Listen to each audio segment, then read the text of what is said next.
Yes. How we doing, people? Good afternoon on this lovely Saturday afternoon. When I say lovely, because I'm in good company here that's making me feel good already. Because as we know, we're in a world where people are losing the cool worldwide. And we've seen it all over the place. To be in the company of two ladies that are composed is very enjoyable. There's going to be many topics that we're going to bring up, and we're going to get varying opinions on it. In other words, I can't wait to talk to Jupiter and Wendy Wu. Okay, so let's stop messing about and let's get down and dirty. Red Pill Phil on YouTube.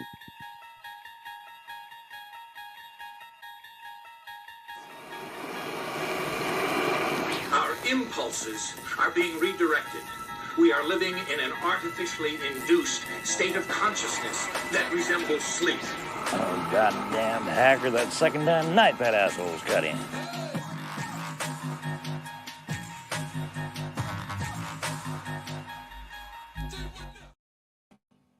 Yes, loving it. How we doing, ladies? Thank you for taking the time out.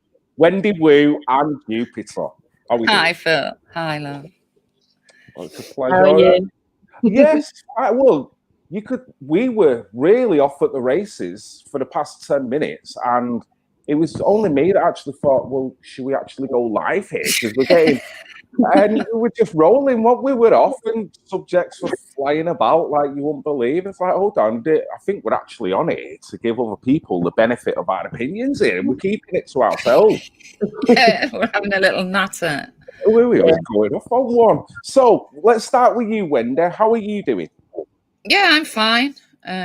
Just getting through life, trying to add common sense into a lot of people's lives, but finding it a bit difficult at times.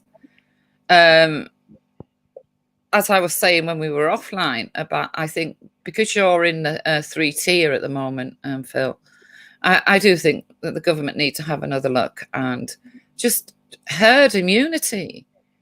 And where they can't protect, obviously, protect the elderly in the nursing homes and what have you. But I think herd immunity is the only way forward.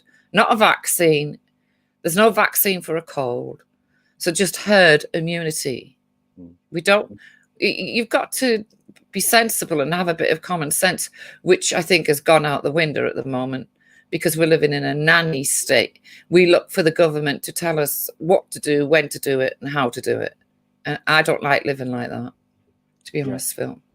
Yeah, I agree. And I think this is polarized another facet of society in a sense. We've got the individual mind now and the collective mind that are probably butting heads against each other.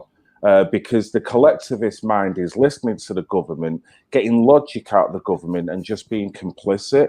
The independent mind is going, I'm not a killer here, I'm not a denier, but there's something very not right about what's going on. I mean, what's your opinion on that, Jupiter?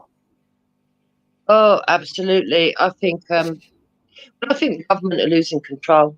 Like I said previously, you're seeing people. You're seeing one group of people who are totally confused because their advice is changing every 5 minutes, and then you've got another group of people that are like, "Sod this for a laugh. I've had enough of this now."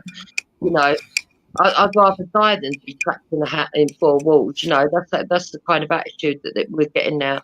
And you can see that life is still going on. People, I mean, even me, if I go to my local shops, hardly anyone's wearing a mask and no one's beating each other up like they're putting in the papers and everything because we're all locals. We all know each other.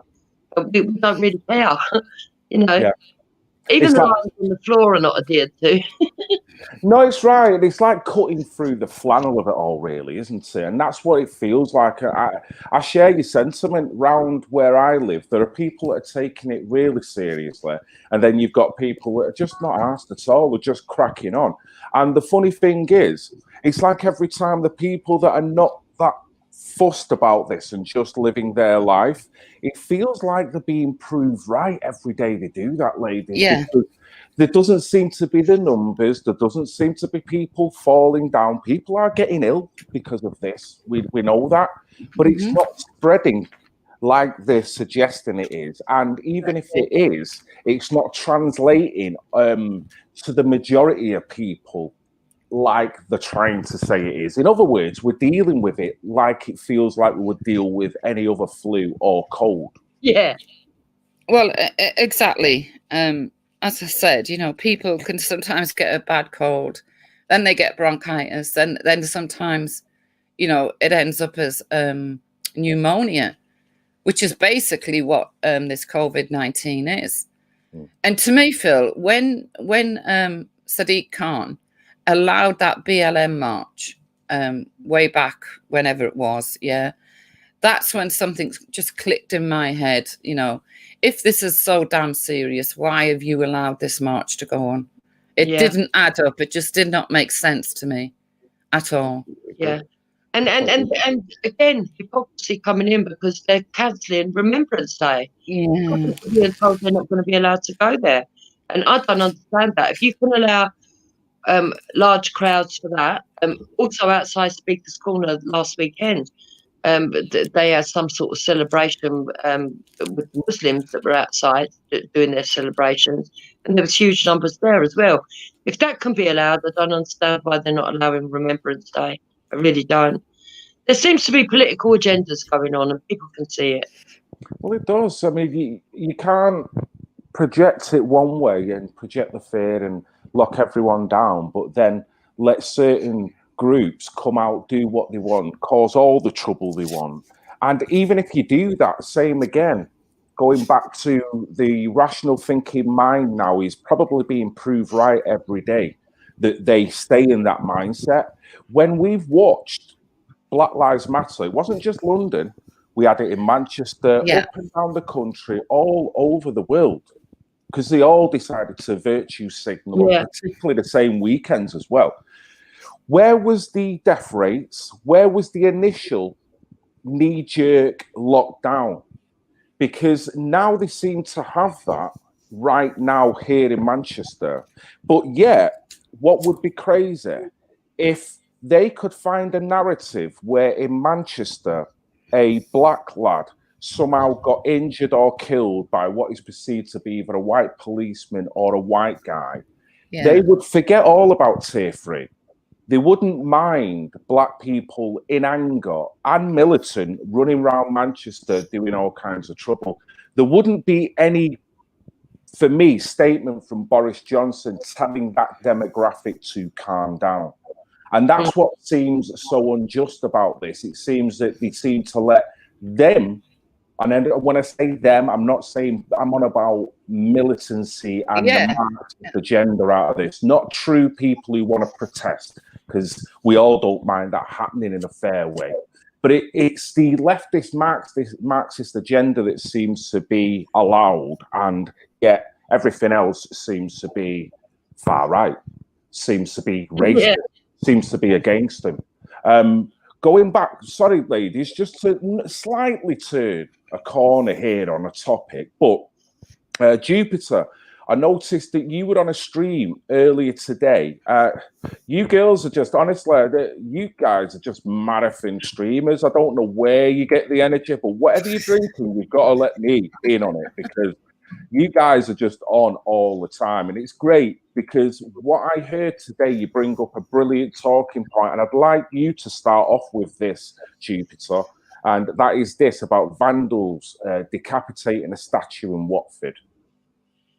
Yeah, well, it seems that this statue wasn't just vandalised, it was vandalised in what I would call a specific way.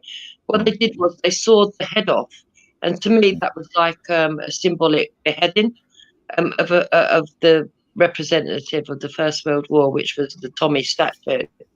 And to me, it was kind of like sending out a message to all the locals and everybody that became aware of it. You know, that this is what they think of, not just our past, but of us. And to me, and it's an assault on my ancestors. I mean, I had relatives that died in the First World War, and quite a few actually, brothers, and then it's all the disrespect. Like I said, they've got rid of Remembrance Day this year. They're saying that they're going to scale it down. Only certain dignitaries are going to be allowed to go, and the rest of us can't. The ordinary public can't go. And I just think there's been such an assault on the veterans over recent months. But more annoyingly, I want to know if they're going to keep this story in, and whether they're going to tell us who done it and how they're going to be punished. Because I remember a gentleman that actually put bacon on a mosque doorway. Now, I'm not saying that's not insulting, but I remember that man got sent to prison and he died whilst in prison. That's right. Yeah. He lost his life. And I just want to see if there's going to be a balance and whether that balance is going to be addressed. Yeah. No. Anything you want to say on this story, Wendy? It just makes me so angry, to be honest, because what we get is, oh, you worship statues. No, they're there to commemorate, people that have died in wars. And this, like Jupiter, I do see it as some sort of, I don't know, deliberate act. The head of. I mean, I've had people this week on streams making excuses up for the guy that beheaded the man in France. Oh, that was disgusting. Yeah, they make excuses up. The teacher was wrong for showing a picture. You wouldn't believe the stuff that comes out of people's mouths. So I find this disgusting. But the police won't look into it. We know this, Phil. They're not going to look into it any further. No, and I fear you're right, and that's partly the problem, because it's agitating a nation when you can see a one-sided slap being given and you're not allowed to slap back, if that makes any sense. Not that anyone advocates violence, but you know what I mean. It tends to be one side got at it all the time. And let's put it this way: if we had a statue of Martin Luther King that was decapitated, Malcolm X decapitated. Oh yeah. What would that do? What headline would they put out? How would they project that on society? I'm looking at a football screen now because the Premier League's just finished, and it's got no racism, no room for racism. So they're constantly telling white people that they don't want white people to be racist against black people, but they don't tend to reverse it the other way and say sometimes if there is an overt chip on your shoulder being projected at white people that you could conceive as racism, why don't they call that out, ladies? Yeah, well, this is one thing that really upsets me, Phil, as a white person myself, because it's double standards. And what they try and do is they try to be clever, and they go, well, we believe in the Americanized version, which is power plus prejudice. But even that falls down, because what power does an ordinary working class white person have? I mean, I'm just ordinary. I don't have no power. So by that standard, I can't be racist. And I don't ascribe to the power plus prejudice. I go by the Oxford Dictionary definition, even though they've tried to change it in the last year. And I believe that anyone can suffer racism from another race. And our country actually is not as racist as America would like to portray, or even in the recent weeks.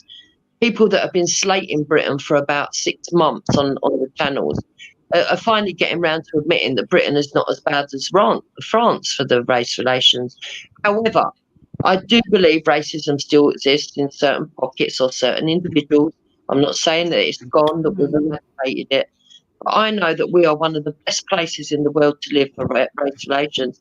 And it annoys me that we're supposed to sort of like, because of what happened in the past with the slavery 400 years ago, and it's always thrown in our face, that we're not supposed to acknowledge the progress this country's made.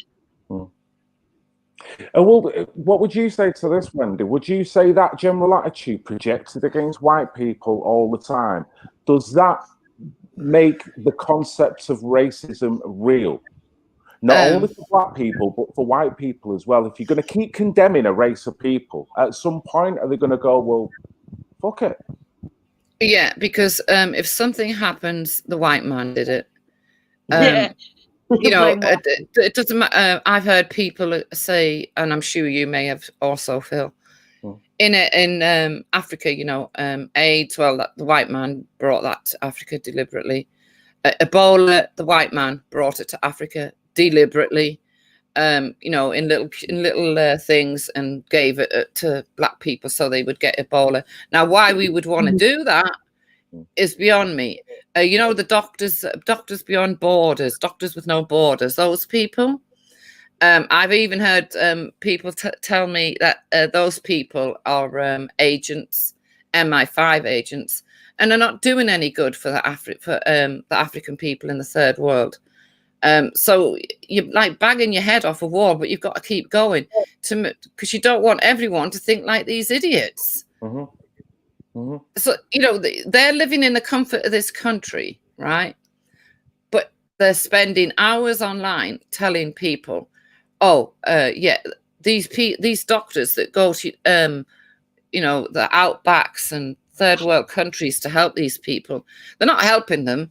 They're agents, and they're injecting them with poison, and they're doing this and they're doing that. Where these doctors without borders, I mean, they're there to save lives, not take lives. They're there to save lives. But on the flip side of that, like you say, they've got a humanitarian bone in the body. Now, they're going over with no discrimination against anyone. They're helping someone who's disadvantaged, and you love that. Now, when you read articles, I can't remember, it was an American, it could have been CNN, a news article that was saying with a black baby that is born, you've got 3 times more chance if there's a white doctor delivering him that they're going to die. What kind of story does that do in terms of confidence to humanitarian doctors that not only go over to deal with black people, but the black people's response to the humanitarian doctor that's coming over? Yeah. Well, they'd be scared of them, won't they? They won't want them to be touched by them at all. Yeah. Well, if I was a white doctor, I wouldn't want to be in charge of a black person in case a baby died and they thought I'd done it because of race. Well, this is where this spike of the propaganda for whatever agenda they've got in mind. They're forcing people, aren't they, to take a side, take a line. And I think you said something before, Wendy, that if we all live our life in reality, and I think you alluded to it as well, Jupiter, about going round where you live, people 9 times out of 10 will eradicate this narrative by just living their life. Yes. Yeah. Because we all know that fundamentally we've all got character, and it's a question of not the color of the skin but the character. Unfortunately, the racism that we're seeing is a byproduct of the polarization, which they're blaming us for, but in fact it's news based.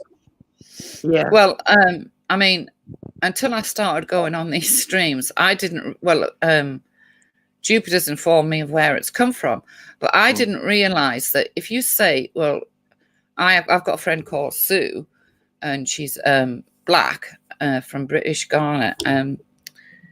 If you say, well, I don't see her color, I just see her as a person called Sue, well, that's racist, apparently. Really? Yeah. Well, it all stems to the author of White Fragility, Robin DiAngelo. She's put this theory out there that transverses what racism is. Basically, she's a racist who's managed to convince people she's anti-racist. She says that you have to have safe spaces away from white people, that if white people say they don't see colour, then they're racist. If white people don't see your colour first, then they're racist. People who deny they're racist are definitely racist. And hold on, what we're waiting for it. People who get up in the morning are racist. People who put in front of the other are racist. It's like, seriously? Sorry. Yeah. And also, she says that Martin Luther King, the way that he went on was wrong, that you shouldn't look for the character in people, that you've got to look at their colour first. You've got to register what colour someone is and then treat them accordingly. What? But hold on, My that's the very God. argument that they're complaining about, isn't it? You've If got I to look can't get a job, it's because, not because of my character, ladies, it's because they've looked at my skin and thought, I'm not giving that black man a job. Are you fucking crazy? Oh, wow. I didn't know that, Jupes. There's another one. God. Yeah. So she's a shit, and because of her, it's kind of changed the mindset of people. And what it's done is it's made black people, a lot of black people, believe what she's saying is true, and they demand you to recognise their blackness. I don't know if you've noticed. You will see because it's Black History Month this month, even on Sky News or things like that. If you happen to glimpse it. You will get a lot of people saying statements like this. I'm proud to be British, but above being that, I'm proud to be black. Now, if you had a white person going on that telly saying, I'm proud to be British, but above that, I'm proud to be white, we would be called racist. Yeah. And this is where it's falling down because it's not matching up on both sides. Every hurdle is failing. No. And same again, ladies, because of that, because you can overtly see how disparaging it is and how one-sided it is, you ladies are logical and rational. When you're playing into the lowest nomination who's sick of this, who probably hasn't got the intelligence to work this out, so he's just going to get angry. He's going to feel got at. So then you've got a black guy who feels victimized, that's then going to project his anger and his victimization onto a white person. And then that'll stir up the white person that will then feel victimized, that feels that every black person's against me. I can't even have a statue. Exactly, Phil. Yeah. And this is what happens. Exactly. I mean, you go onto a stream or something and you want to talk about, what is it that the black people are suffering? You know what I mean? You want to get to the bottom of what it is they say they're oppressed for in this country, not in America, in this country. And you just get, you're a racist cracker. White bitch. When they call me a cracker, I say, well, thank you very much. Colloquially, that means I'm stunning. Well, I was so naive 3 years ago. When I first got called a cracker, I thought, why is he referring to me as a Jacob's cream cracker? I didn't know what, you know what I mean? I thought, what on earth, what is he talking about? Then I had to do some research and find out. Yeah, but they will come out with anything because they've got this mentality now that someone like me who is something to do with the slave trade. You can never get out of it. No, you can't win. No. And can I just not slightly veer, because this randomly and coincidentally plays into what we're talking about. It's slightly humorous, but it's not, because the point that this vid I'm going to play makes is exactly where we're talking. Now, we've got to look at the militancy that really grows from this mindset here. And so what I'm going to do, as we know, 2020 has been a really crazy year, ladies. People are losing it all over the place for various reasons. This is particular on the airlines. Now, this is dangerous when this is happening 30,000 feet up in the air, but I'm going to play these series of clips and then just want to get your opinion. But this is kind of on topic, if this makes any sense. So let me just play this. This is crazy. We gon' all night, bitch! We gon' all night, bitch! Bitch! I said, all night, bitch! Bitch! We gon' all night, bitch! Cause we gon' every Nassata! Instant face! Mama, face! Bitches, face!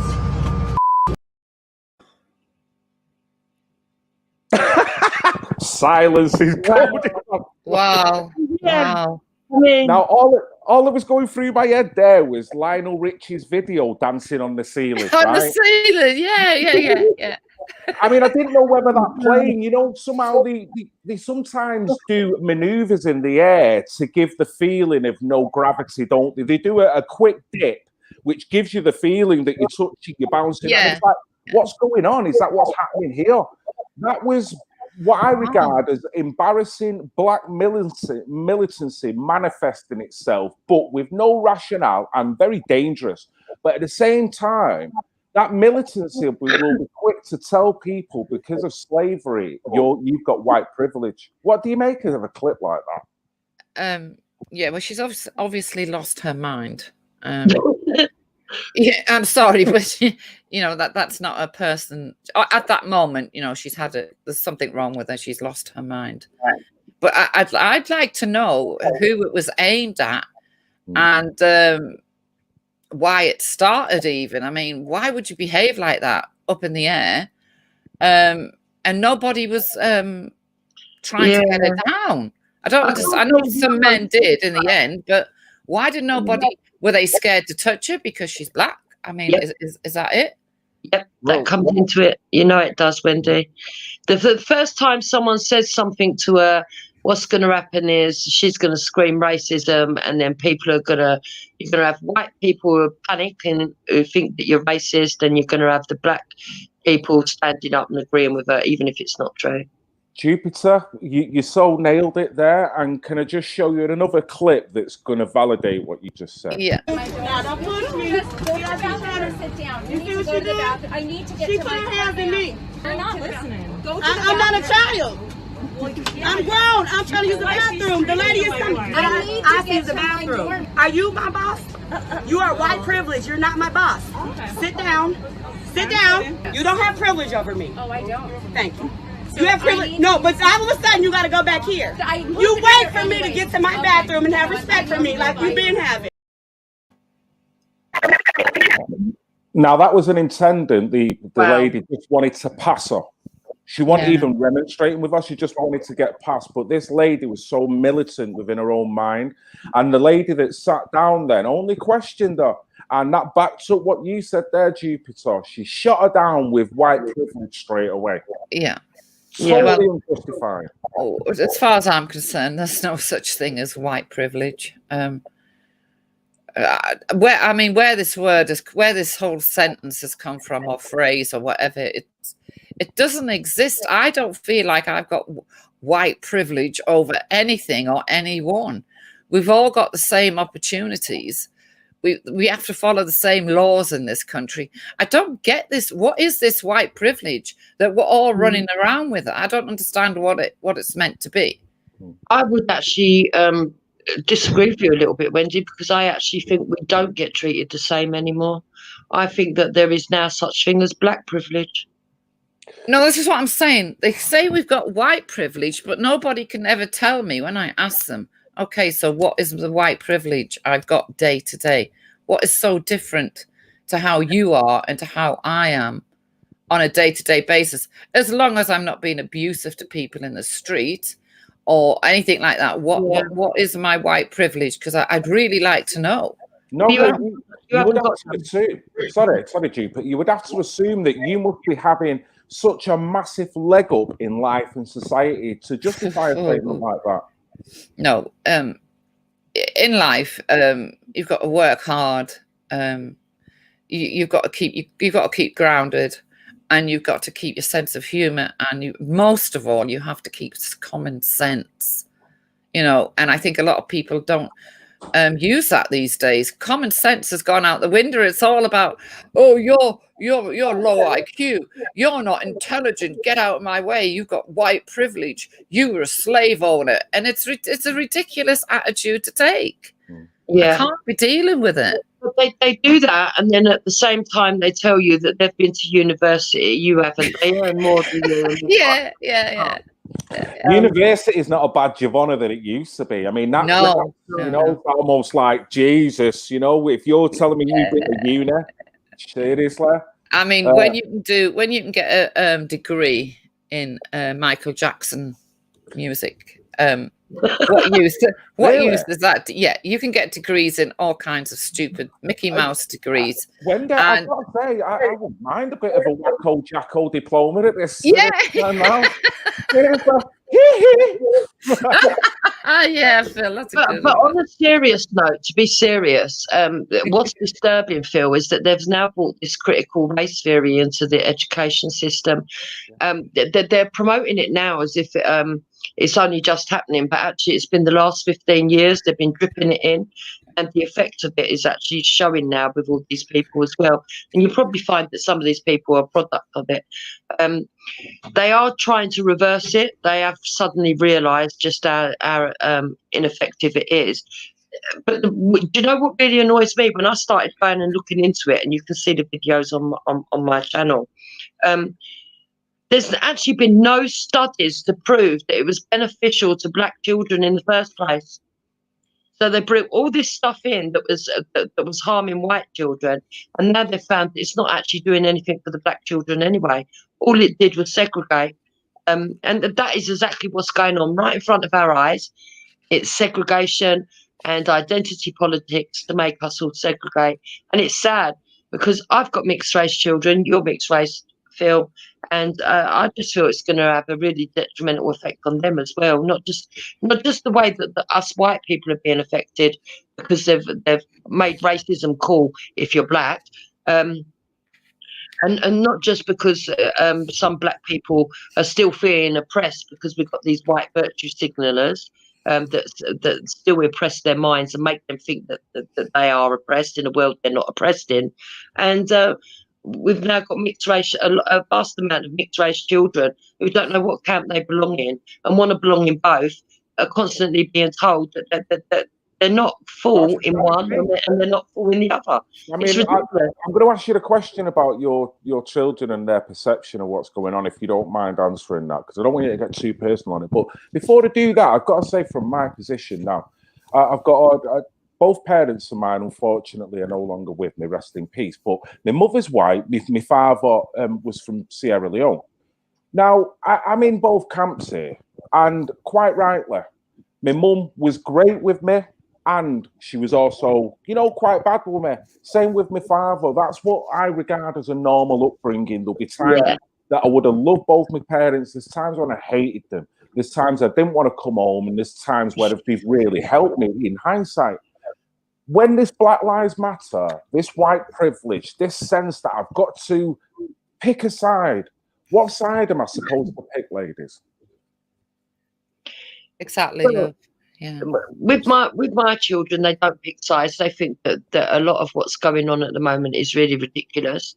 They watched. I sat with my children and watched a Channel 4 documentary where they did this critical race theory, and they made the children do these tests to prove that everyone in the class, including black children, were racist against blacks.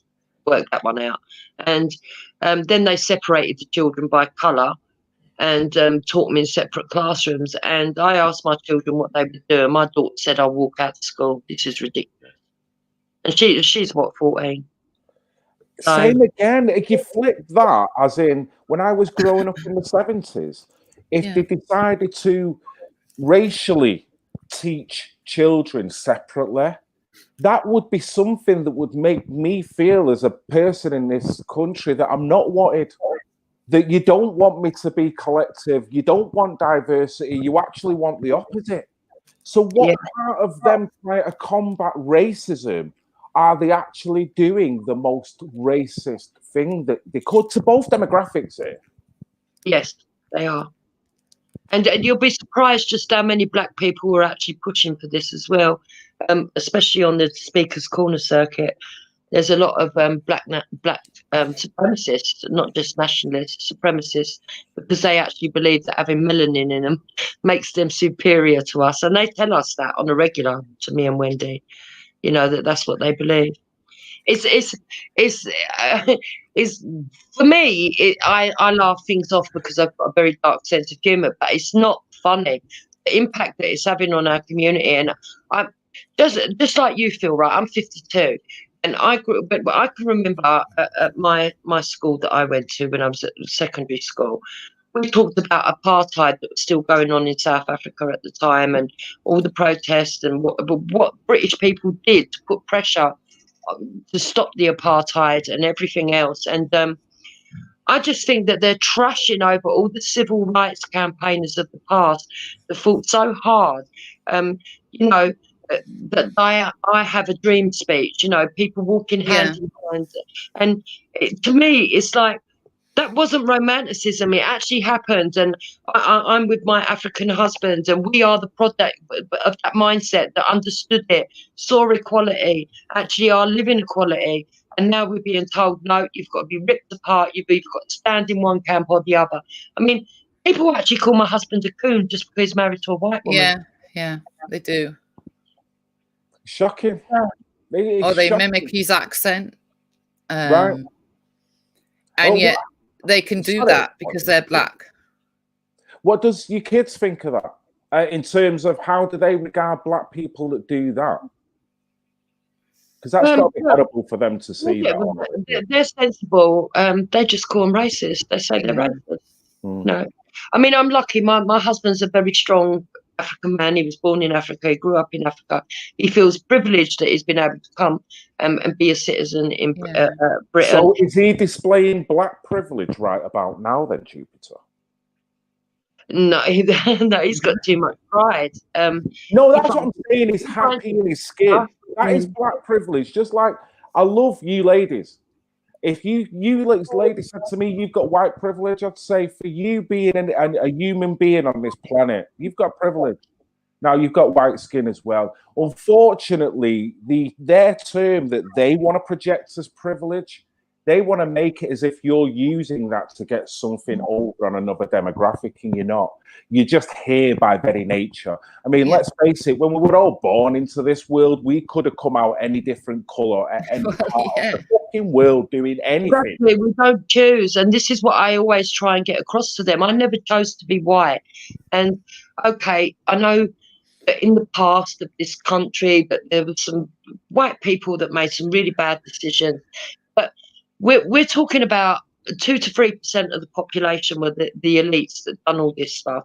The rest of us went through workhouses, open sewers, match girls, you know, orphanages, starvation, kids sleeping on rooftops, which is why Bernardo started up, you know, and all of this horrid history that if we go and look at it, not that long ago in Victorian times, that was going on in this country. There was actually a time, the African civilization in where my husband comes from, in Nigeria, they had street lamps while we still had dirty open sewers in Britain. And yet, if you try to balance it up and tell people this, they say that you're making excuses. They can't even take pride in that. No. That they tell my husband that he doesn't know what he's talking about. He's not even a true African, and he's born there, and they're born in privilege in Britain. And you know, when Hector comes on, when he comes on and speaks, he doesn't do it a lot, but sometimes he does. It's never what I've always noticed is a white person never says anything about his accent. It's always the black people. Again, I can't understand that kind of logic. It's the mentality. It's a vindictive mentality that won't allow a black individual to be independently thinking. And that spells more on them, Wendy, than it does on your husband. If your husband has got his own true opinions and he's coming from a position of being positive and being fair to everyone around him, how can you castigate him for that?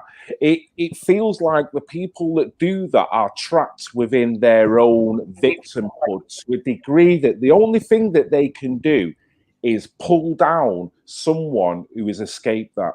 That's all it seems to be. Oh, absolutely. That's what it's all about now.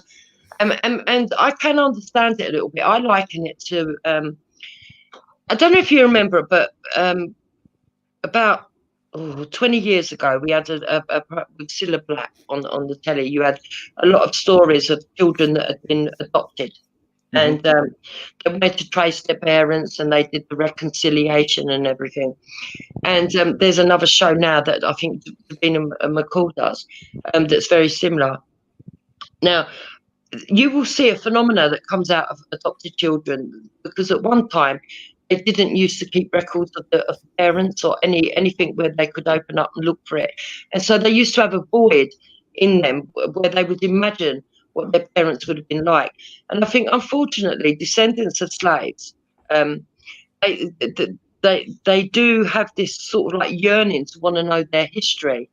And I think that's part of the problem. And so they're jealous. They're jealous of white people because they do know their history. If they go and look for records, the records will be there. There's church registrars. There's wedding things. There's birth registrars, etc., etc. And also they're jealous of actual true Africans that come from the continent in, because they also know their roots. And it's a kind of spite. They're lashing out with pain. I say that this feel right. This is one area where I don't like ethno-nationalism. It's got really out of hand in this country, as far as I can see. But this is one area where I think they hit on something that even the black supremacists that I've spoken to on the channels have said that they want. I do believe that our government has a duty to try and set up some way of allowing these people that can prove they're descendants of slaves to be able to return back to Nigeria, Ghana, or, once in their lifetime, just to find their roots, and then come back and realise just how good they've got it here. Because they do have privilege here and they don't understand it. Yeah. Anything you'd like to say on that, Wendy? Just that, as far as I'm concerned, like what's been going on in Nigeria at the moment, that they're protesting over there, and they've been shot. A lot of people have been shot dead. Exactly. 13. Yeah. Right. Can you? And you'll sorry, Wendy. Wendy, sorry. Can you just expand on that a little bit? What's the protest about? Police brutality and things like that, because the police are very.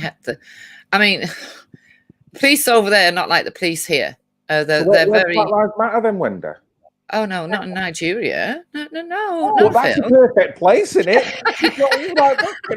Full of black people and they're getting beat down. Yeah, I think they'd be beaten off the streets. Yeah, I don't think they'd be accepted.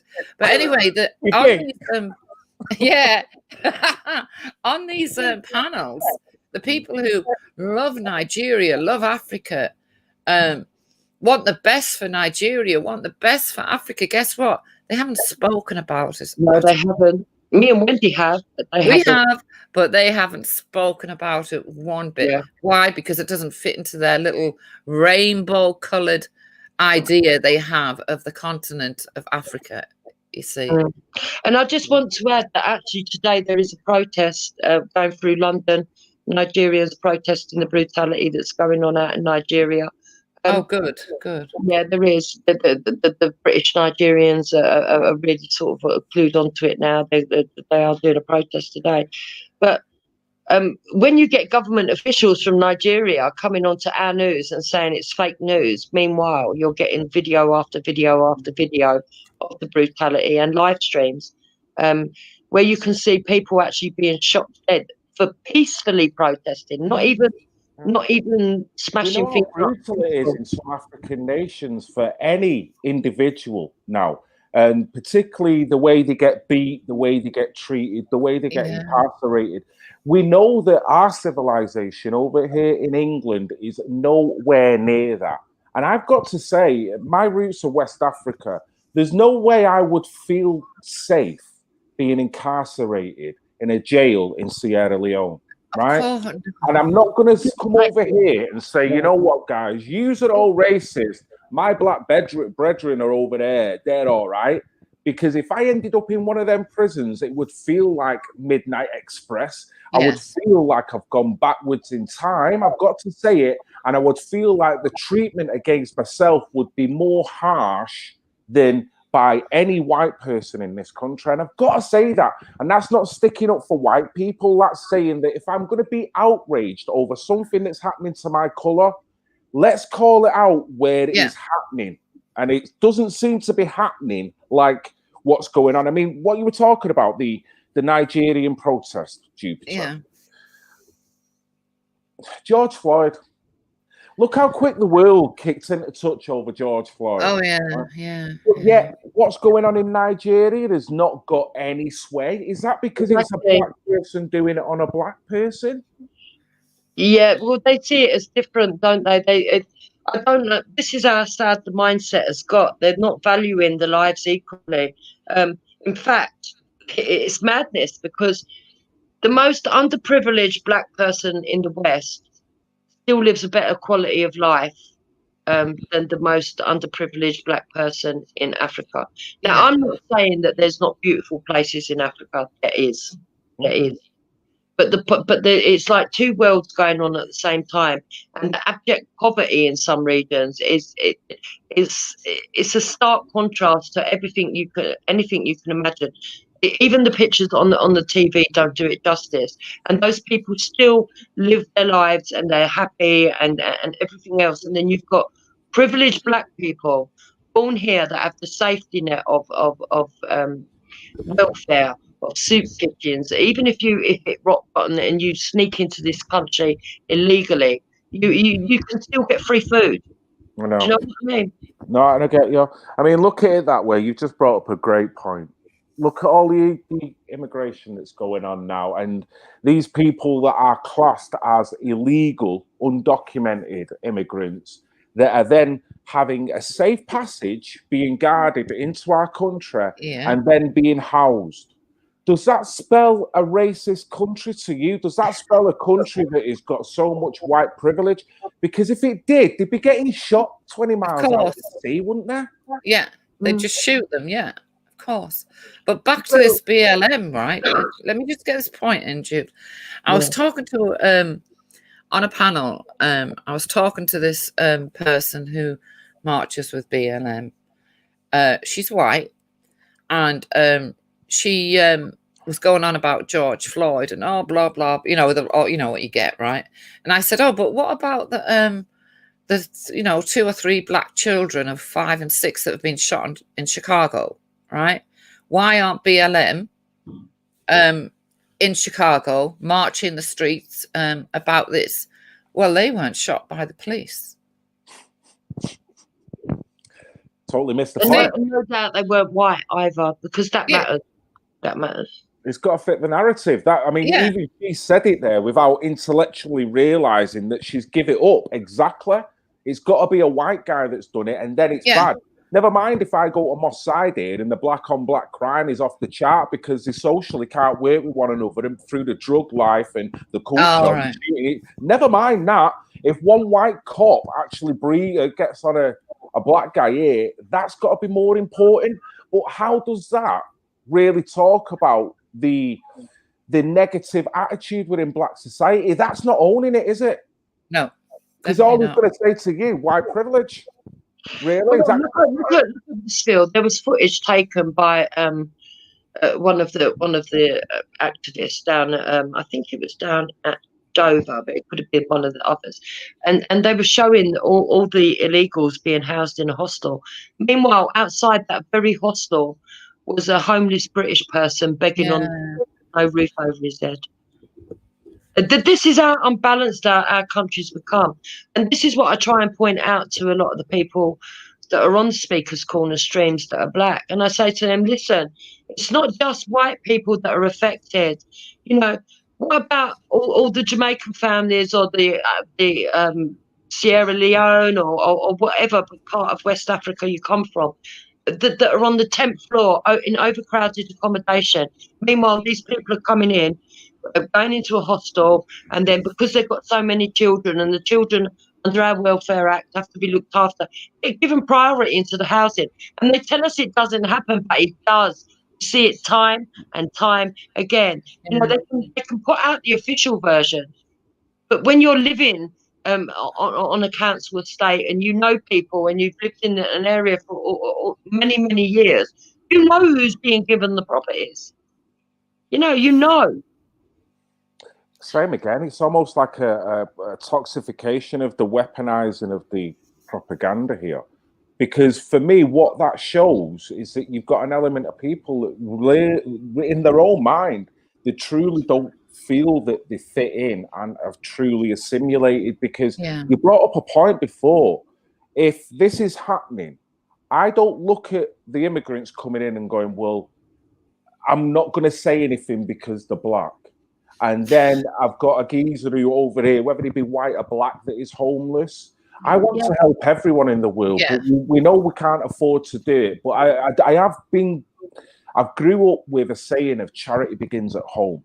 So for me to allow this constant stream in, as much as I want to help people, but then negate the fact that someone's paid into the system and now is basically destitute, and to ignore that and keep that status quo going over me virtuing over these guys, that is essentially wrong. So that tells me that I haven't, if I felt like that and I was going to call anyone because I would rather get these people in on a dinghy, I would know that I've not truly assimilated, because I'm not seeing the plight from every demographic in this country in order to make an informed decision. I'm just looking solely at a skin colour rather than weighing it all up. And that's the problem, surely. Yep. I wonder how they'd feel of all these people in dinghies that are coming over from France, all white. Yeah. I wonder what they'd say then. Oh, here comes the white privilege. White privilege. Oh, it'd be like HMS white privilege.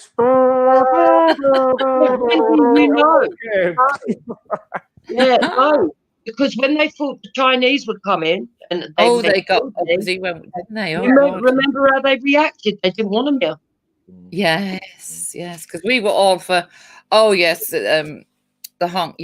we want the people from Hong Kong to come here. Yes, they're very welcome. Oh God, the stick we got for that. Honestly, oh well, you would, because they're intelligent and they make phones and they do this and they do that. And I was thinking, where's this all coming from? We don't want them here. We don't want them here. Come on, Wendy, own it. In the back of your mind, you know you were thinking of getting a new phone out of this deal. Come on. And you, Jupiter, you wouldn't have said no to a tablet, would you? Come on. Well, for me, Phil, it wasn't nothing to do with where they come from or the intelligence. It was more to do with the fact that in the past, when we've let countries become independent, we've had the sort of like transition period where people can choose to be British and come in.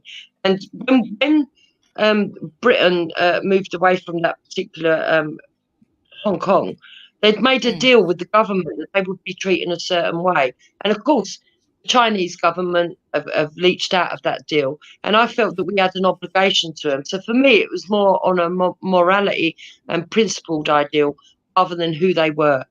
Yeah, but we didn't expect the backlash we got from saying, let these guys in, from Hong Kong, did we, Jupiter? And it was like, we don't want them. We don't want them.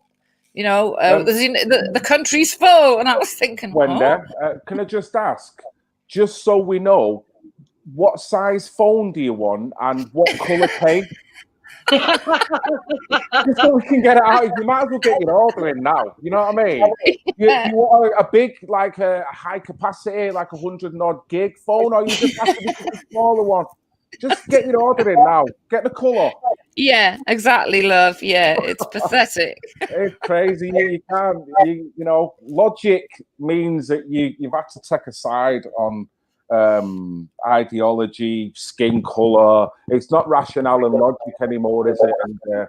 And this will scratch to this. We were talking about Speaker's Corner before. The word of the activist, ladies, right? The one thing that you two use is composure, rationale, and just having a really chilled out mindset in the midst of the biggest cockfights I've seen online in years, right?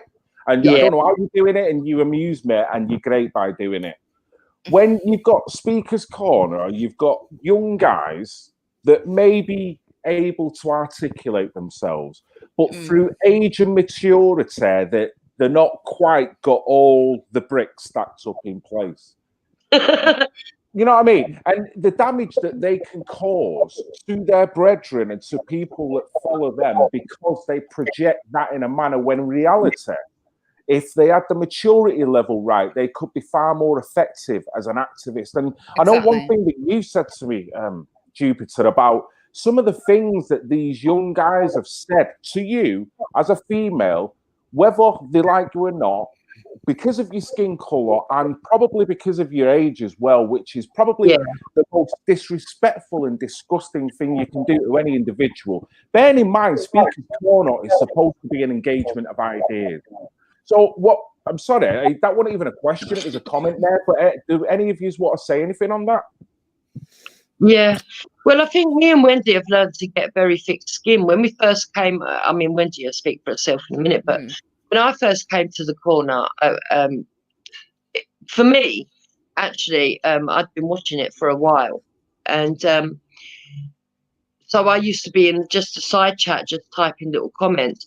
But when I finally came onto the streams after making a couple of visits to the corner, yeah, it was abhorrent. I mean, but we've learned to get thick skins, because in the beginning I would scream back. You know, they were racist to me, and I'd be racist back to show them what it felt like. And as soon as I replied back, they would immediately go racist, and all white people were joining with them.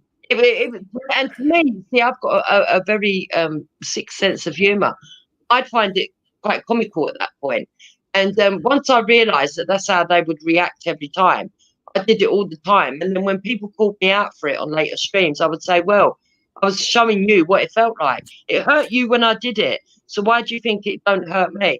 I mean, we've been told that we're cave Beckies. We've been told that we're all inbred, that we're white slags, that we're old white slags, that they're going to chop our heads off, that we deserve to get raped. They're going to whip my grandchildren. Yeah. You know, and then they're going to whip me. And then when they're whipping me, they're going to look at my grandchildren and say, look, this is what our ancestors had to put up with.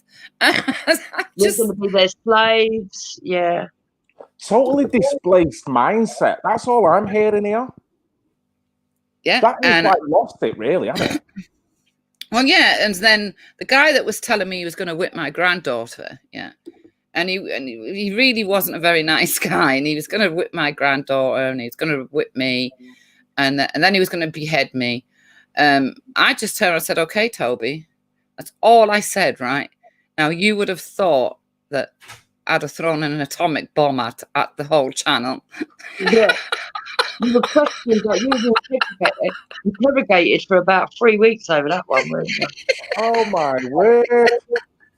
You know, and it's like, this is what I admire about you ladies, because you sat in a cesspit, but you're both comfortable, and I don't get it. I mean, it must stink in there, ladies. It does at times. Sometimes you get the odd one that'll come round, you know, and see what they were saying was wrong and admit, but mainly no, it's just not happening. So you tend to have to soak up all the abuse, and do you ever feel that you get nuggets of people coming down to your level and going, you know, or anyone coming and saying, I disagreed with the way they spoke to you there, or do you ever get any of that? Only white people. It has improved from when we first went on. I will never forget the first live stream that I saw Wendy on, that really upset me. They asked her to go on to talk about, it was when Prince Harry's wife gave birth to her son. And she was, at the time, she was quite a royalist. I don't think she's as much a royalist now as she was, but they asked her to come on under the pretext of talking about the royal family. And she got on there all proud that the baby had been born and was all, you know, maternal side of her kicked in. And basically, when she got there, the abuse started. A load of black guys started calling her a white slag, a white dog, a lassie, horrific abuse. And in my head, even though I knew in reality they weren't in the same room, in my head, I imagined her sitting on this chair with all these black men, just of all ages, walking around her, screaming abuse at her.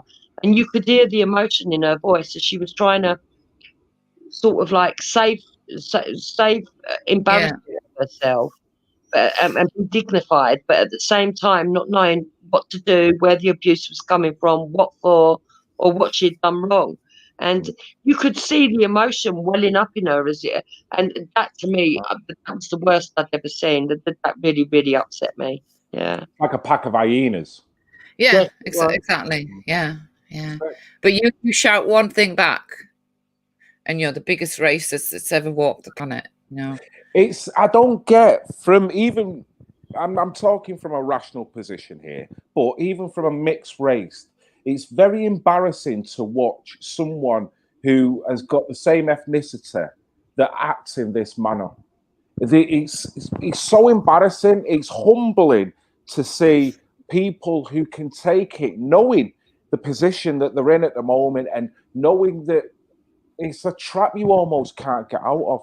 Once they decide to play the race card per se, yeah, it's like being called a paedophile. That element of mud sticks so much that it's hard to get it clean totally. And these guys have got no right to say it. And ultimately, it shows their intelligence and conscious level as well.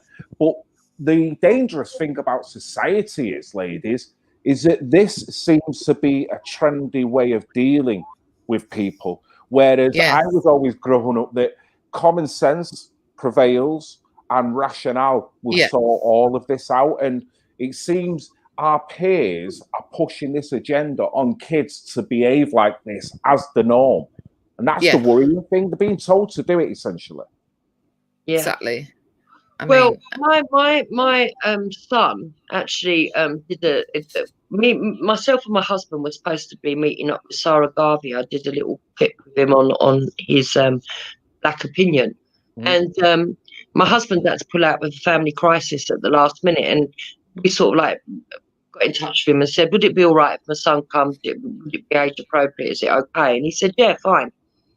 So my son came with me, and my son's very articulate and a gentleman, in fact, and he speaks with what's it called?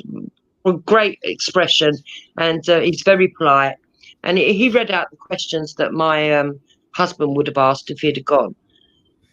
And I got ridiculed by the black community for bringing up a child like that.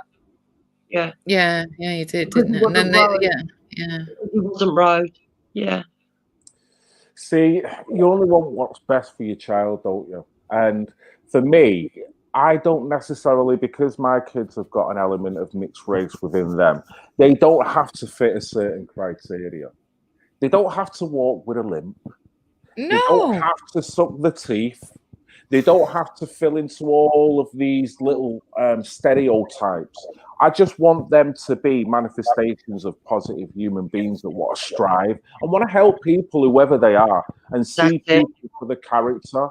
And it's same again, that is an element of ignorance that's been displayed there, Jupiter, for anyone to criticize your son for carrying himself in such a way. You know what I mean? And it shows their educational levels, really, and how that's not being called out by the Black Lives Matter at all, by these white Marxist socialists that are pushing Black Lives Matter.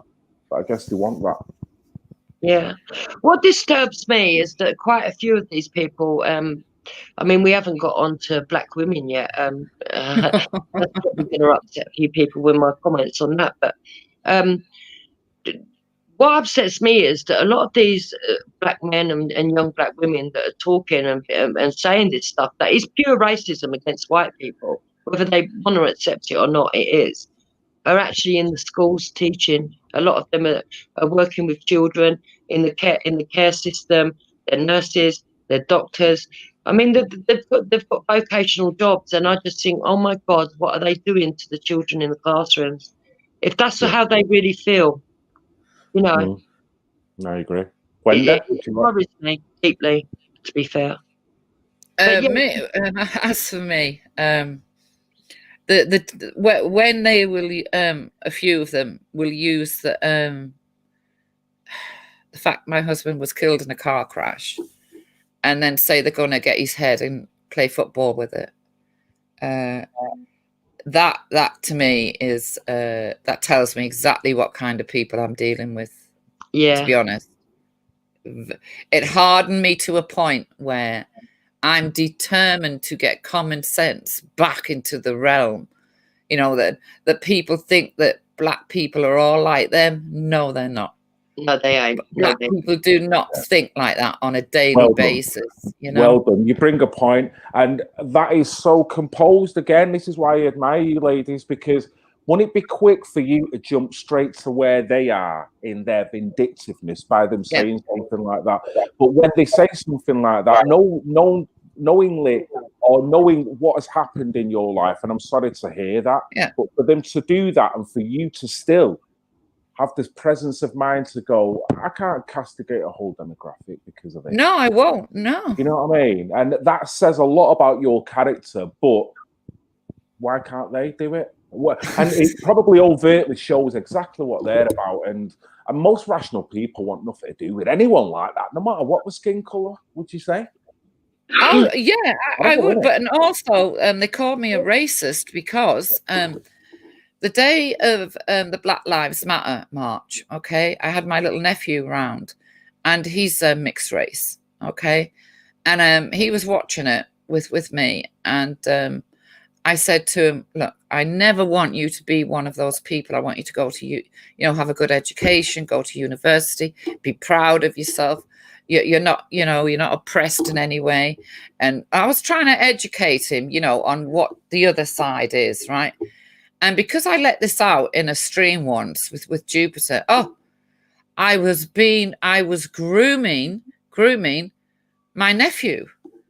Yeah. How can that be? How can it be grooming someone by telling them do better, be better? Don't look at these people as someone to look up to. You be better than that. You have a good life. Be proud of yourself. To me, it shows their intelligence straight away. Yeah. You're trying to put a level playing field in front of sorry, was it your grandson there? No, little nephew. You try to put it a level playing field. What they're trying to do is try to put him straight to you're being oppressed, and this is the way we deal with it. Yeah. You're saying, "No, cool, stand back a little bit." Life isn't the way they're automatically painting it, and it just appears to me that they're mad because it might actually have an effect. You doing that might be another mixed race individual that goes, I'm not digging this Black Lives Matter because it's not relative to my life. Exactly, Phil. And exactly, love. You don't like it, do they? You just don't like it. It's just Go on, sorry. Go on. No, I was just going to say it's just sad, and I made a comment a little while ago where I said that I haven't got started on the black women, and it's not because I think all black women are the same, but I must make that disclaimer. But the ones that I've met online have got this weird, I don't know, they've got this weird logic. I remember one of them saying to me that I must think I'm special because I'm married to a black man, and they don't like black men like my husband who marry white women, because when they go to parties, the black men that are married to white women don't go around the room and say hello to all the black women. They ignore them. And I was like, what? I've never heard of something so crazy in all my life. I mean, I've had white partners before, and I don't walk in with my white partner and expect him to come and talk to every white person in the room or every white woman.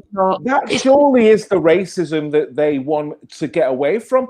I mean, that is it. Why would I just make a purposeful act of going to every black person and going, you're right, white guy, no, black guy, yeah, you're right, white guy, well, no, you're all right, why would I wear a ring like that? I mean, you wouldn't. Any white guy who goes in, black guy, no, white guy, yeah, white, no, yeah, come here, mate, come here, yeah, like, really? Yeah, but Phil, it gets worse. I once had a live stream where they were all talking about me, and they all agreed that the three of them were going to come and reclaim him, didn't they, Wendy? Yes, yeah, they were going to go and get her husband. They're all coming to get my husband. And do what are they going to do when they got him? I mean, what's going on here? He's terrified. He says to me, I feel like I'm being stalked. What the hell? It's just sheer madness, isn't it? I mean, same again. I was going to show you one last video clip, and I'm I'm not religious. I don't mind anyone following a religion. I know there's good elements and bad elements within all religions. Personally, I've got no problem. However, this is ultimately when you see the worst case scenario of people not only taking propaganda, far left, Marxist propaganda, but then using it in a religious context. 30 fucking feet up in the air, ladies. Check this out. Everybody on this stage, you do not accept that Jesus was a black man. Until everybody, I will kill everybody except it. Die in the name of Jesus. Give us chair. Give us chair.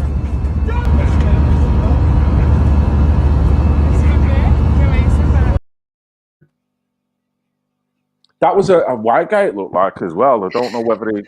What do you think of that? You see, this is something we come across very often. Yes. Jesus wasn't crucified; he committed suicide. Yeah. This is what we have to deal with. And also, Jesus could never have been white, right? Which I'm not even going to bother arguing about. He was black, right? The first person to step foot on this little island of ours was definitely black. And Jesus, well, he was just a prophet. He was not the son of God. He was actually God. And I get very confused, Phil. You know, I just think, what? What are you're trying to, you know, and our kings, you know, you see, because what it does, it goes beyond the Jesus thing. They'll even say that our kings were black. Yeah. That Queen Elizabeth is related to Muslims. Yeah. And well, that is actually true. Through Green's genealogy, they've linked back that she does come from Muslim stock from more like the 6th century or something. But I mean, seriously, who cares? Yeah, but this is more German than she is Muslim at this moment in time. Anyway, white people never invented anything. Everything that's been invented in Britain, black people invented. They gave us toilets, you know, in Britain. Black people gave us toilets. We didn't know how to wash until the Windrush got here. We've been told that one as well. Yeah. we only had a bath once a year at Christmas. It got that bad, Phil. I actually went and researched toilets. Yeah, when did they come about? And if you see, you know, look in the dictionary, when you see toilet bowl, you might see the earliest black guy with a toilet bowl on his face like that, you know, yeah, it's fucking me that done this.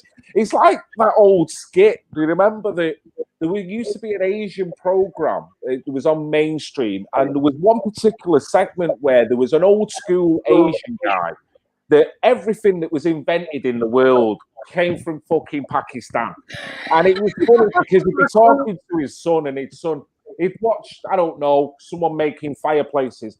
That's from Pakistan. And his son would be like, come on, guys, someone there. No, it is. And he'd be like, what? Everything. And it's like, when you're so warped in the head, you know, when you're so concentrated on what was in history, you're literally not looking at what's happening now, are you? When you're trying to go 300, 400, 500 years to build, I never do that.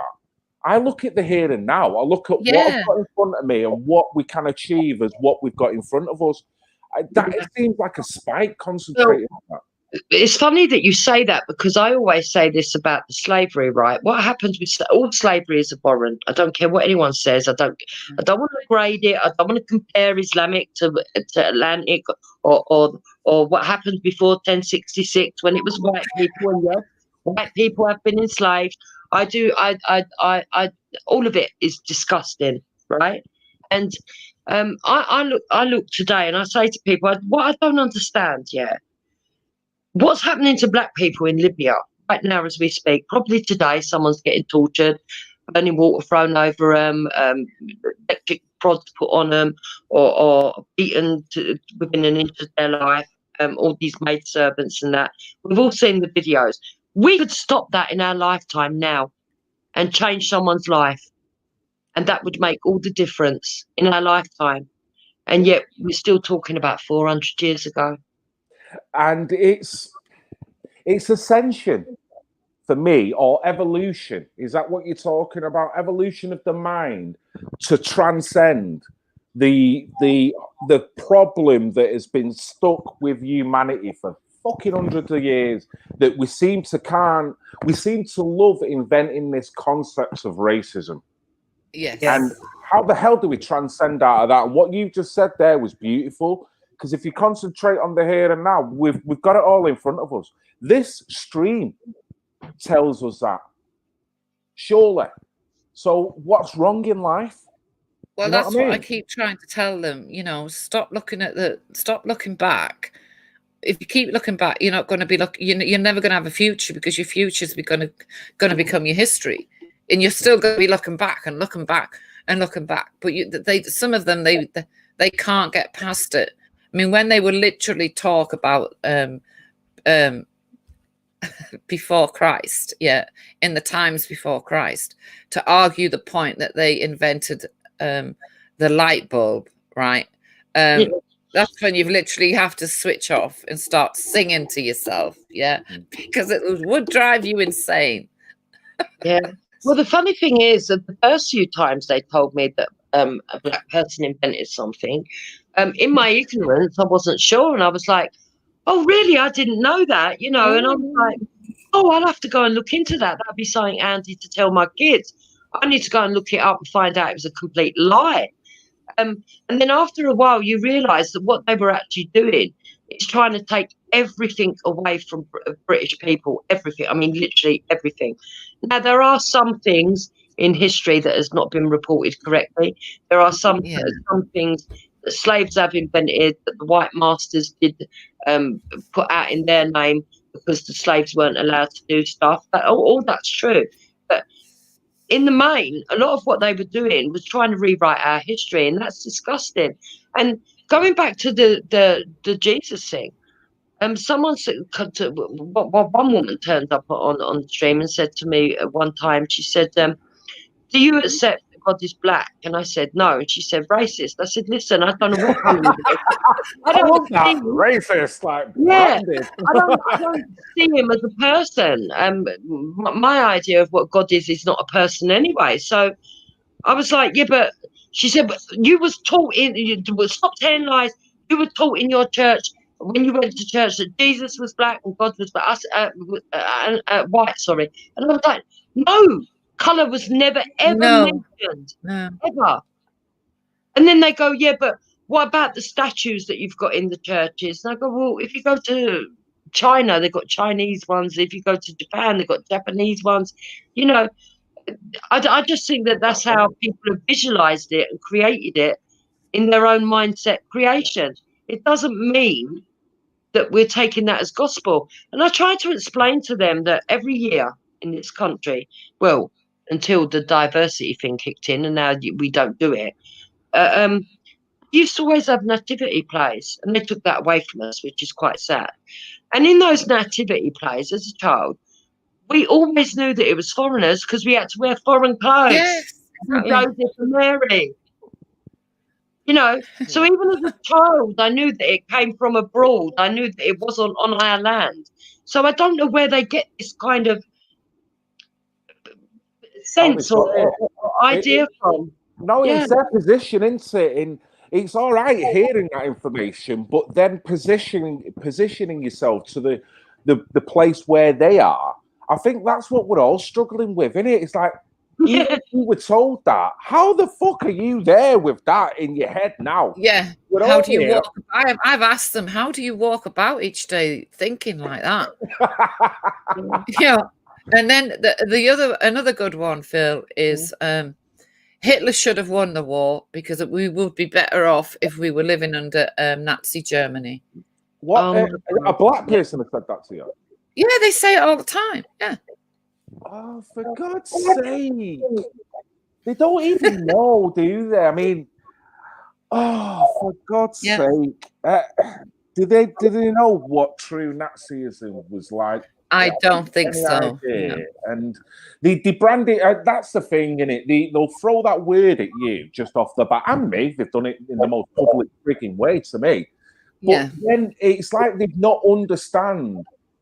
If we was to really go back, if we all want to go back for 5 minutes and think about the climate that was about during them days of Nazi occupy Germany at the time, I'm considering, what is it, 10% of the people who was Nazis, who was all eugenical, actually convinced the majority of Germany to go with this plan. Are they not thinking about what it would have been like in that climate? How fearful it would have been not to have been German. Fucking hell. There's no way I could have gone to the shop in 1930, like, just going to get some milk, Mum. You know, there's no way you would have seen me again, guys. I'm like, Red Pill Phil, where's he gone?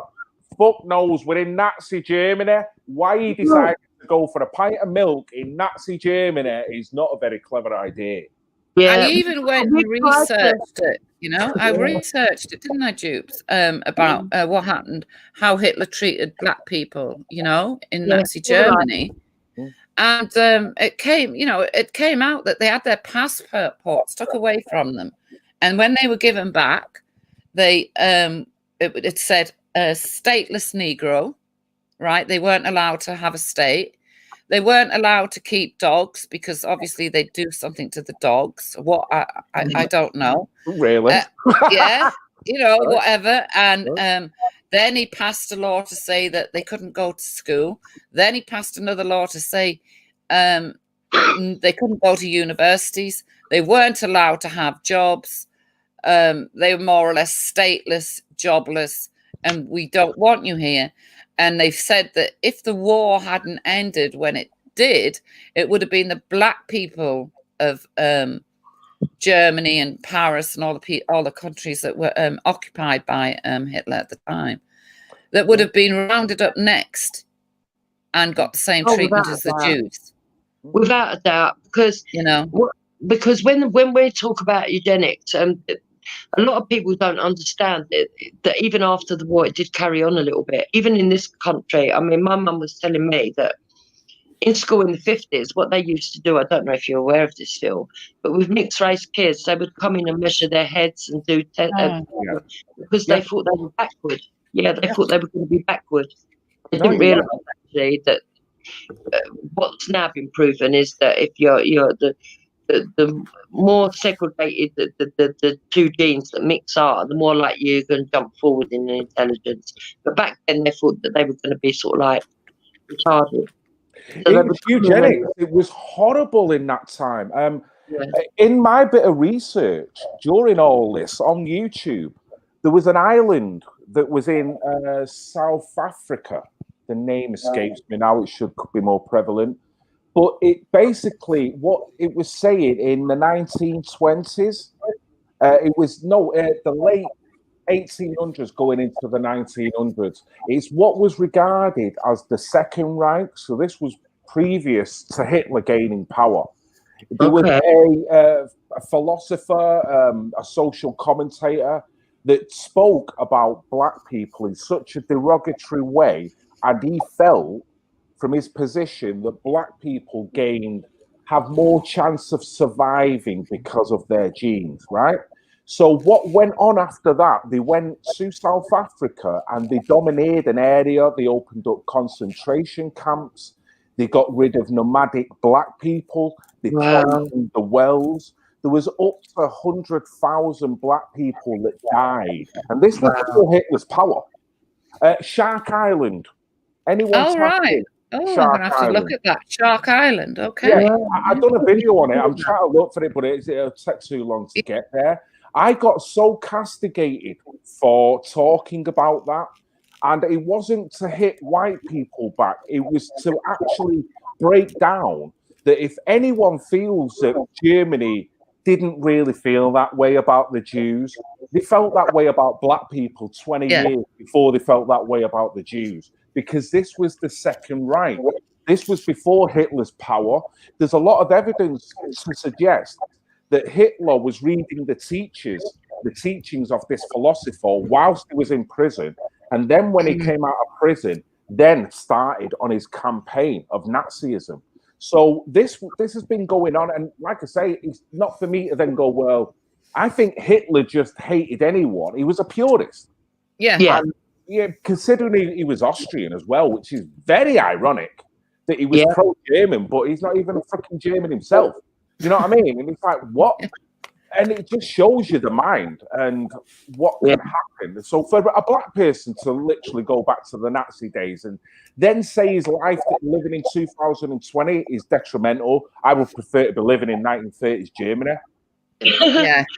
Yeah. That shows, you know, again, common sense out the window. They've been listening to the alt-right that like to speak in their ears, and they believe them. And Hitler was kind, you know, because he had a animal rights law. You weren't allowed to be cruel to dogs. Well, that's because Hitler loved dogs. No other reason. Yeah, it's a pity seeing Jews and black people that not even worthy of being a dog. Exactly. So But that's why they weren't allowed to keep dogs neither, you know? Yeah.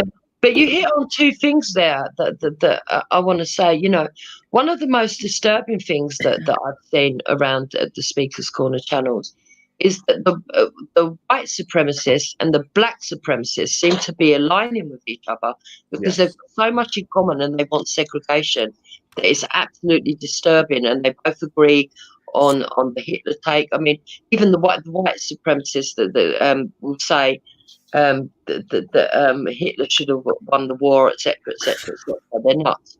And the second thing is the amount of people that do not live in Britain who want to say in what's going on in Britain and getting involved. Like we've got this mad German that turns up and keeps going on about with his racism and his purity scale and how this German, this will get you. This German's got blue eyes and blonde hair, but he wants a child with green eyes, and he's even considering having a test tube baby where he can pick the child's eyes because he wants the child to be white with green eyes. Weirdos, you know. That goes against the purity argument. He's literally trying to manufacture something. So then you could argue, because this is something that has always been put to me as a child, the mongoloid theory.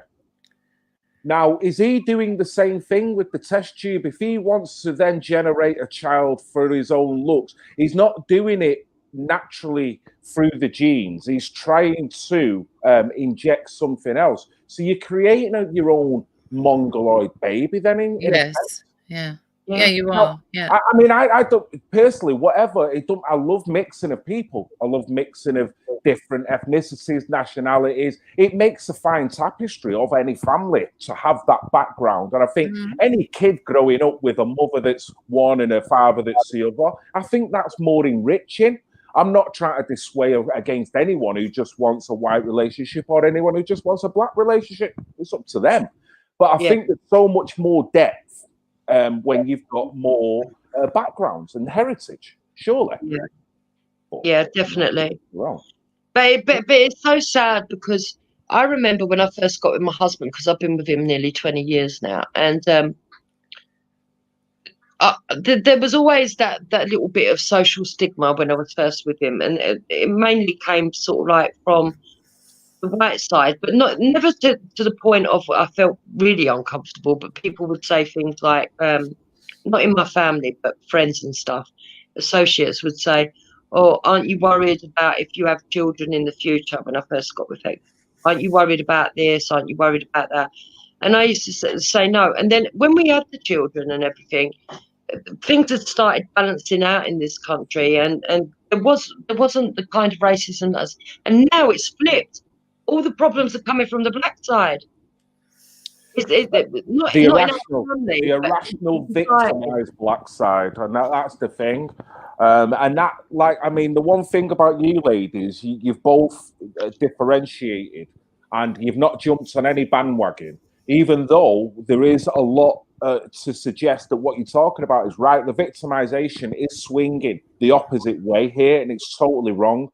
What I love about you two is that you can see it and you're not prepared to swing back that initial way in order to combat it. You know what I mean? Because that, like you say, what happens with that, and I think you brought up a brilliant point before, Jupiter. The left, the far left, the far right are two bed buddies that are literally generating this, and it's creating this disharmony within people that you could argue that are more libertarian, central based, that can see it, got no problem with anyone if you all kind of get on the same page and you all want to work together. However, you can't help being affected, you know, even if a stream comes out directing hatred. Imagine it only takes one person to look at that stream and go, you know what, he's making sense. And that's the problem you've got. All of a sudden, that person's then looking at material that is anti another demographic rather than thinking balanced. You know what I mean? It can be dangerous.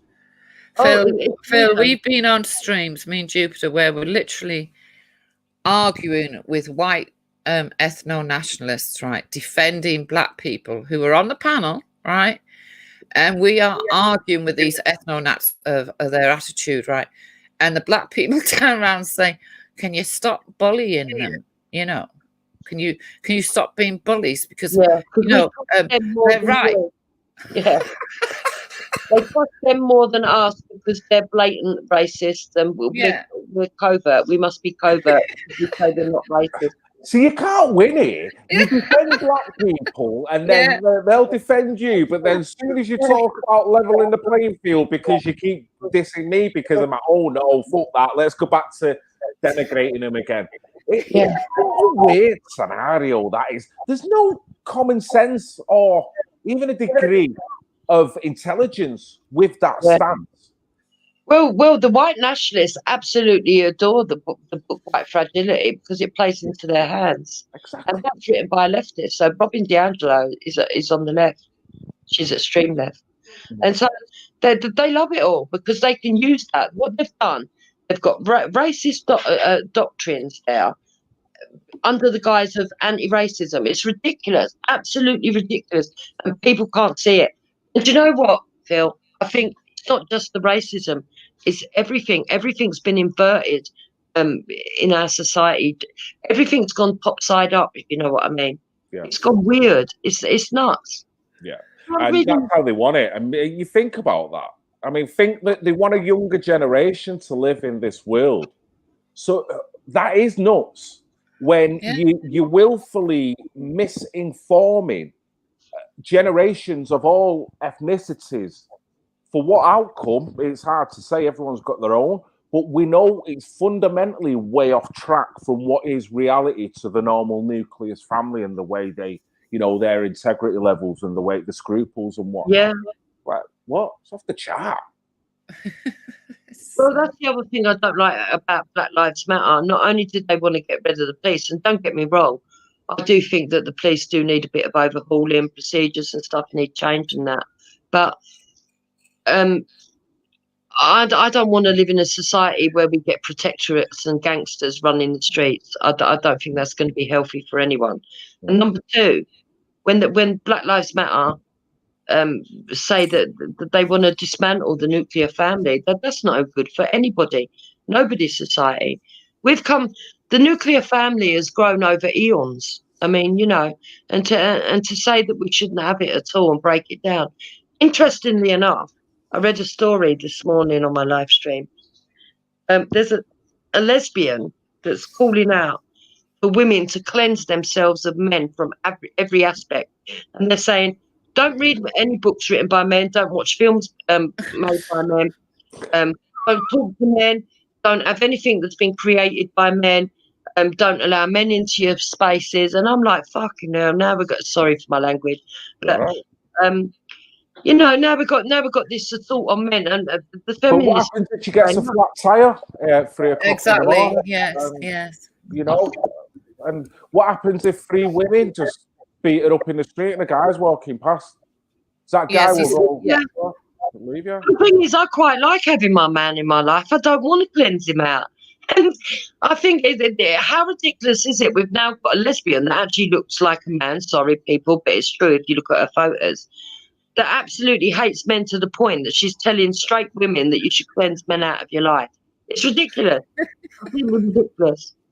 I mean, it's healthy. I mean, the one thing I love, the skills that my wife's got that are far superior to mine, and the skills that I possess that are superior to my wife's. The beauty is we both together make that perfect union by Balance. bringing them different Yeah. skills to the plate. Now, it's not for me to then go, well, I'm better than you because I can do this and you can't. Just like I say to her, just because you can multitask and I'm shit here, don't think you're the dog's bollocks as well. You know what I mean? And it's that both together, yin and yang. That is, and the strange thing you said before about how this Marxist agenda wants to break up the nucleus family.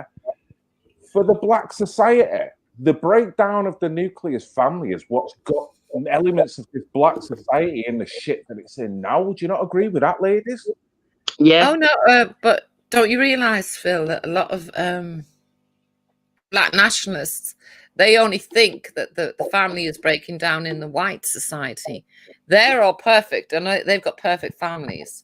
It's just us white people that have got single parent families, and dads leave white girls with the babies. It's not happening in the Black community. No, it can't be. It can't be. That's why I've got so many mates who don't even know their father. That's why I've got so many mates that were that promiscuous in the fucking 90s, right? Let me tell you this. I consisted of I don't know whether you know it, like a soul sound, Of like course, yeah. I used to play bluesy shebeens all over Manchester, Liverpool, whatnot. I was in a group. That group consisted of 2 DJs, 3 MCs.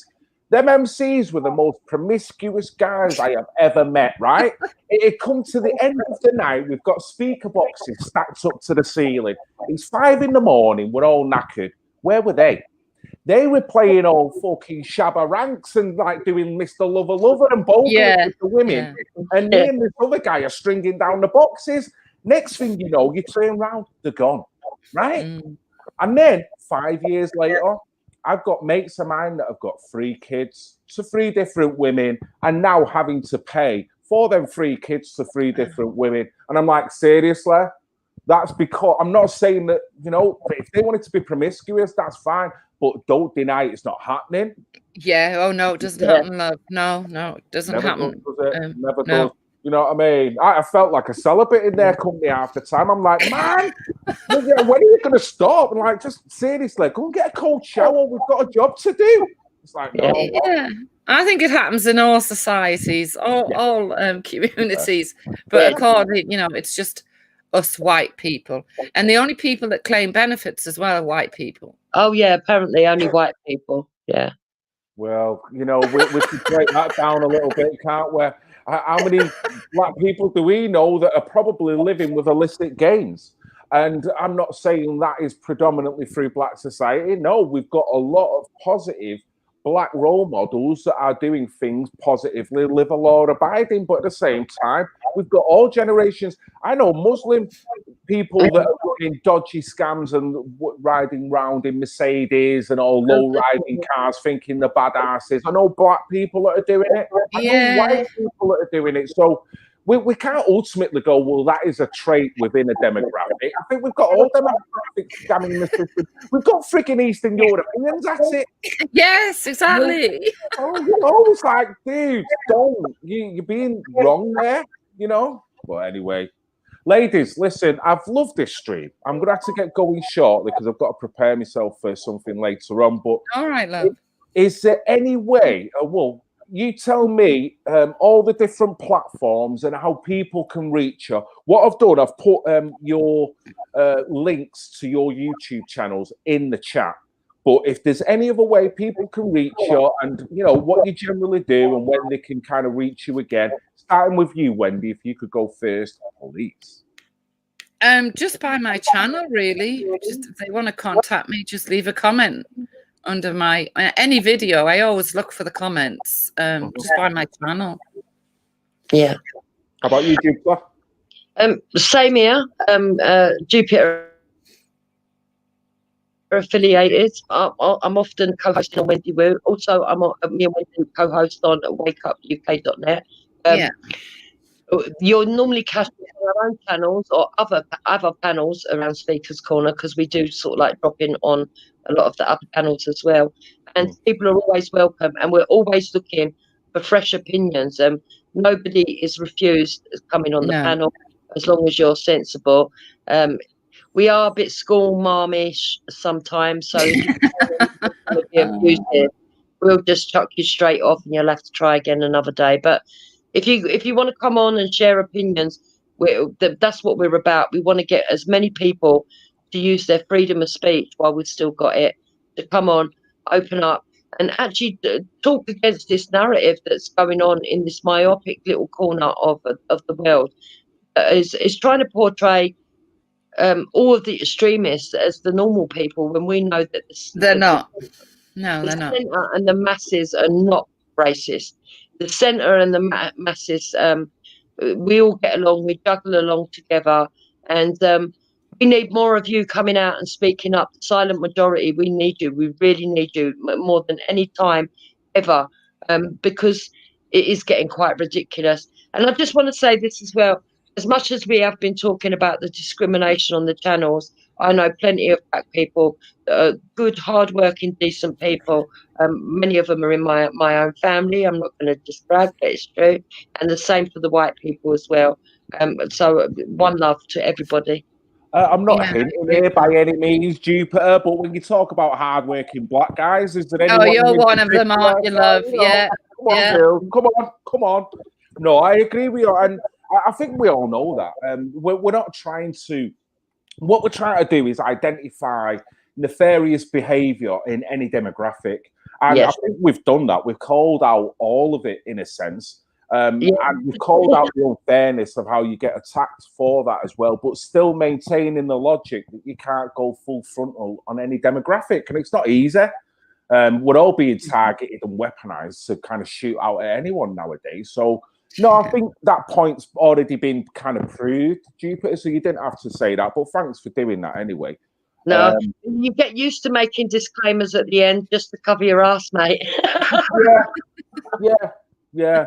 I mean, and one thing I will say with you ladies, I'm surprised you don't need a new pair of trainers, because if streaming was a marathon, for God's sake, when are you going to stop running? You know what I mean? Because it's like you're just doing 3, 2, 4, 5, 7 hour streams here. Oh, I'm going on in an hour. I'm doing that, and I'm like, what? I'm going to bed now, and I'll be back in 2 weeks' time. And I'm like, where do you get the energy?